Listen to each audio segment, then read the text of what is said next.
प्यारे बच्चों नमस्कार। आज हम हिंदी विषय के कक्षा 10वीं की वर्कशीट संख्या 34 दिनांक 21/9/2020 की चर्चा करेंगे।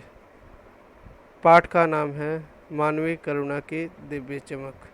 लेखक का नाम है सर्वेश्वर दयाल सक्सेना। यह 10वीं कक्षा के क्षितिज भाग 2 से लिया गया है। इसका संदर्भ जो है वो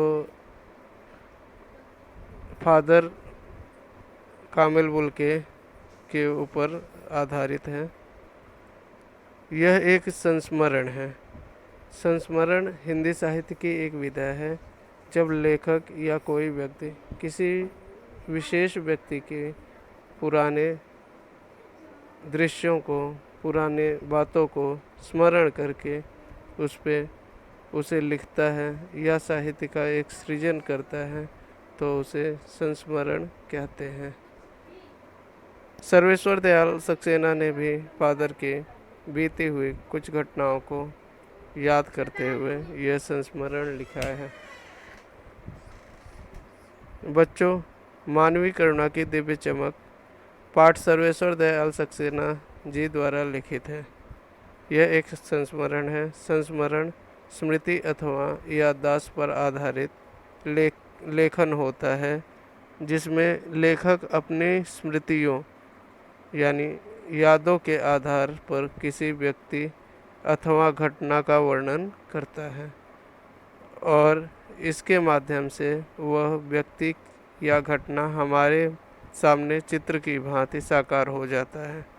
इस पाठ में लेखक ने बताया है कि फादर कामिल बुल्के बेल्जियम के रेम्स चैपल शहर यूरोप में एक ईसाई धर्म प्रचारक के रूप में भारत आए, किंतु उन्होंने इस देश को अपनी कर्मभूमि बनाया और यहीं के होकर रह गए।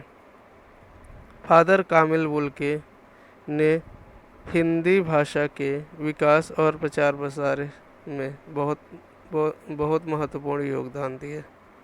हिंदी भाषा को समृद्ध करने में इनके द्वारा लिखे गए शब्दकोश का महत्वपूर्ण योगदान रहा है। इस पाठ में लेखक ने उन्हीं फादर बुल्के के स्वभाव और व्यवहार का वर्णन करते हुए मानवीय करुणा की दिव्य चमक कहा है। लेखक का मानना है कि जब तक राम कथा है, इस विदेशी साधु को हमेशा याद किया जाएगा तथा उन्हें हिंदी भाषा और बोलियों के अगाध प्रेम का उदाहरण माना जाएगा।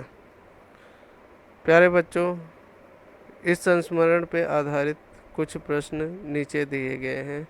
जैसे पहला प्रश्न है, संस्मरण से आप क्या समझते हैं? तो मैंने अभी आपको बताया कि संस्मरण क्या होता है। इस पैराग्राफ में भी संस्मरण के बारे में दिया हुआ है, तो आप इसमें इसके उत्तर में लिख सकते हैं कि जब किसी व्यक्ति के द्वारा कोई पुरानी यादों को याद करके उसे लिखा जाता है तो उसे संस्मरण कहते हैं। प्रश्न दूसरा है, फादर कामिल बुल्के कौन थे? उनके भारत आने का क्या उद्देश्य था? तो फादर कामिल बुल्के एक ईसाई थे जो यूरोप के शहर से आए हुए थे और भारत में वह धर्म प्रचार के लिए आए थे। प्रश्न दूसरा है, भारत में फादर कामिल बुल्के ने क्या योगदान दिया? तो इसका उत्तर होगा, फादर कामिल बुल्के ने हिंदी भाषा के विकास के लिए महत्वपूर्ण कदम उठाए। इसमें हिंदी शब्दकोश का योगदान महत्वपूर्ण माना जाता है।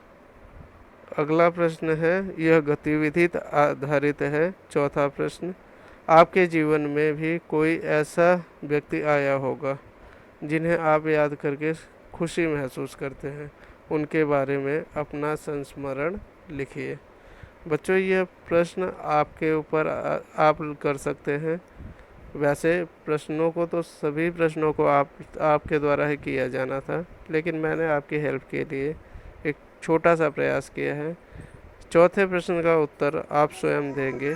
आशा करता हूँ कि यह यह वीडियो आपके लिए महत्वपूर्ण होगा। नमस्कार।